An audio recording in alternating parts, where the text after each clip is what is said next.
guest, Mrs. Veronika Czervinková.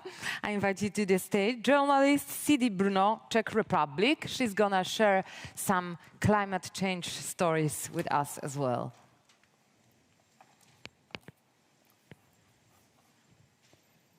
Okay. I would like to start by welcoming you all here today. My name is Veronika Červinková and I am a reporter of Czech television. The purpose of this presentation today is bring you up to date with an event which had in South Moravian region a huge impact in several villages, but also on us local reporters. Let me begin with giving you an outline of my talk today. First of all, I will give you a brief look of the bill of tornado and its journey. Then I will run you through the journey of local people and I will show you transformation of these villages for almost 3 years. Finally, I will give you a description of our work in the field and what we learned about reporting of this type of event. But before we even started, authentic shots can tell you more than thousands of my words.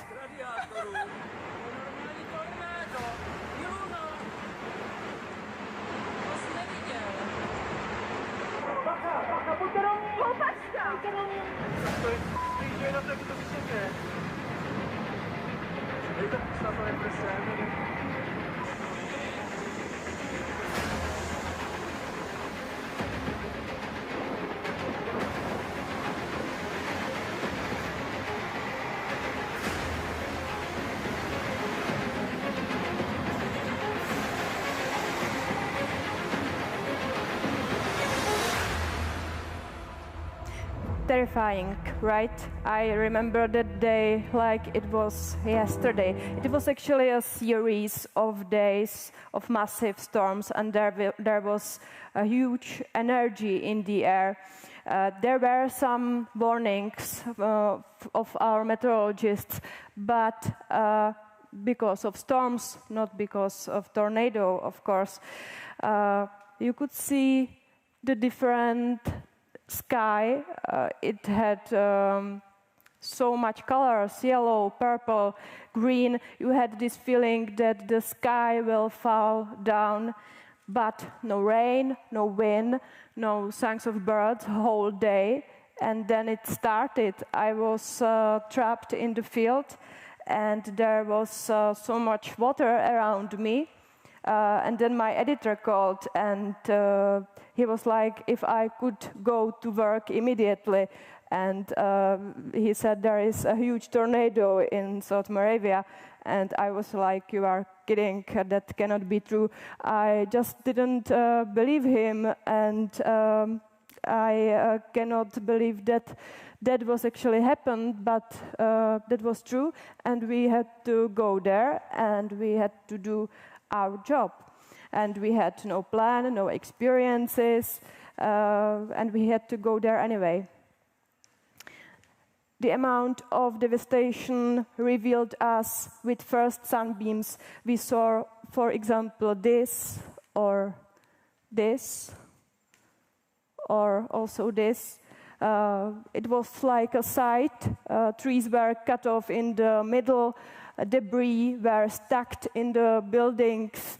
Some houses disappeared, and we couldn't recognize that area because that is the area of vineyards.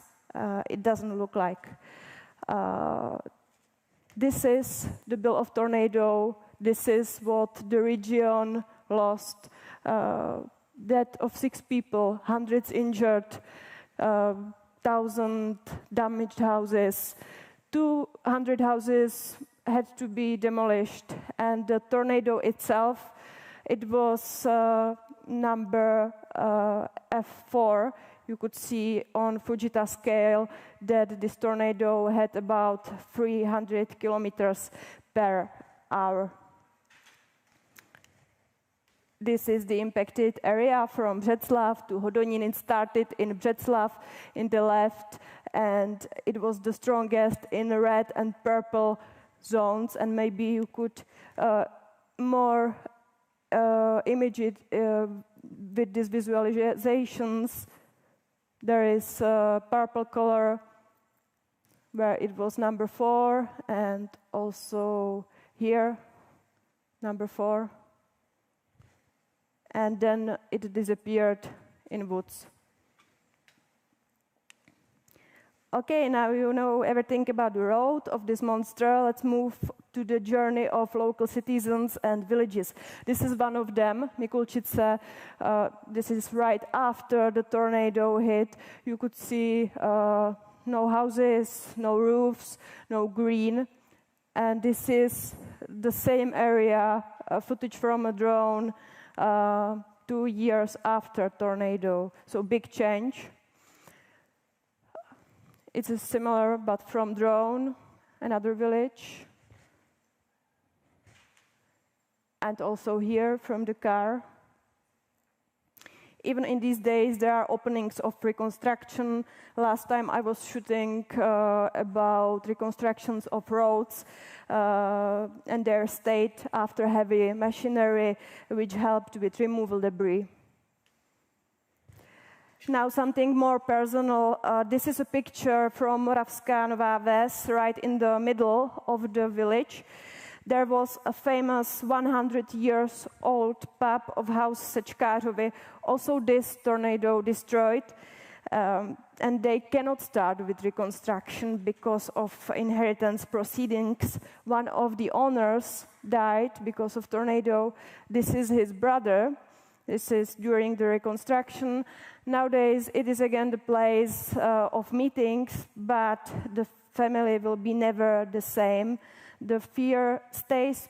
People are still afraid about their homes, and they are afraid about every other storm. They are hiding into cellars, and they are hearing this sound like a speeding train. The tornado has a sound like a speeding train. Hlásí až 150 zraněných. Vypadají jako po válce, v obci se převrátil autobus. Člověk by se měl ubránit, co by novinář, jakýmkoliv emocím, znosným slovům, ale tady mě napadá opravdu jenom jediné slovo, zkáza. Když se podívám tady za mnou, jsou auta, jedno je ohořelé, druhé ještě svítí. Ve třetím jsme před malou chvílí našli sedícího člověka. No, my jsme se se štábem museli přesunout o pár kilometrů dál od Moravské Nové Vsi, protože tam prostě není telefonní signál, nejde se tam dovolat. Zničilo i tamní dominantu kostel z 19. století. Tu chvíli jsem začal řvát na manželku, ať vezme děcka a jdou prostě dolů, do sklepa. My jsme přijeli před asi hodinou, viděli jsme náš rodný dům, který je vlastně totálně zbořený. To vidíte, no, fasáda zničená, porozbíjené jsou tady okna, střecha celá poničená.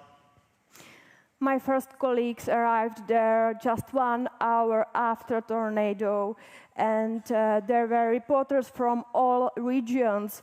Everybody helped. This is the example of our broadcast with yellow colors.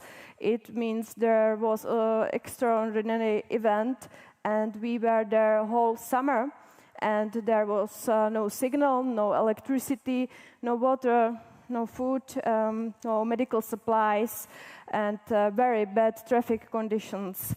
If I would do something differently, sure, there were no time in that days, but nowadays we have for these events special folders, special spreadsheet, because there were situations when 2 reporters were asking same respondent just a few whiles after, and they were from our television, so it was no good. And also we are now more caring about our safety, because there were, of course, some houses which could collapse, which wasn't secured.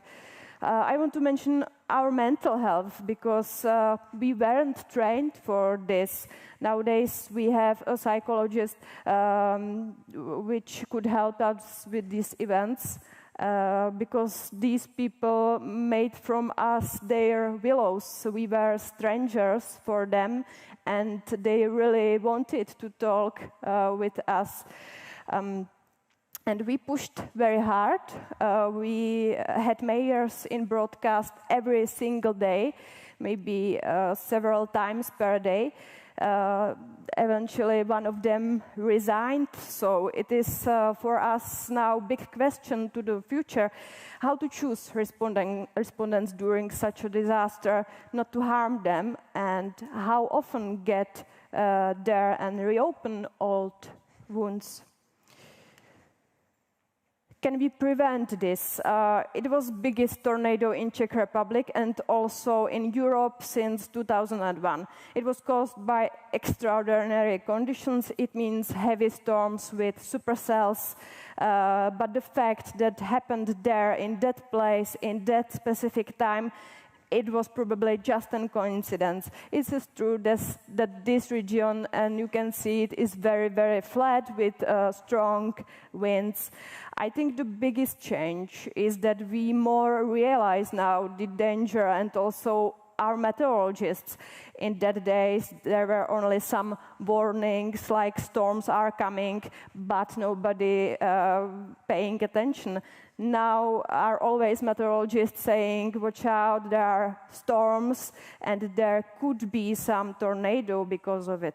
And we have also special warnings in our application called Záchranka, and we journalists have special emergencies. We are watching the weather changes now in more detail, even at night. To sum up, we talked about the journey of tornado, which hit South Moravian region really, really hard in several villages, and it causes death of 6 people, hundreds of injuries, more than 1,000 buildings were damaged, and 200 of them had to go down. People lost their homes and their loved ones, but 3 years after, this region is restored, almost everything is repaired. Only souls cannot be. It stays inside them, it stays inside us, in our thoughts. And important message for me is sometimes in these situations is maybe the most important thing. Stand back, take a few deep breaths and think, is it really important, this story, for our news? Or are we hunting the story? Or are we even the story? Now, thank you, take care and be safe. Thank you so much. Thank you so much. You can join us here because if we'll have time, we'll ask audience for questions. So please take a seat with us. And I'm inviting to the stage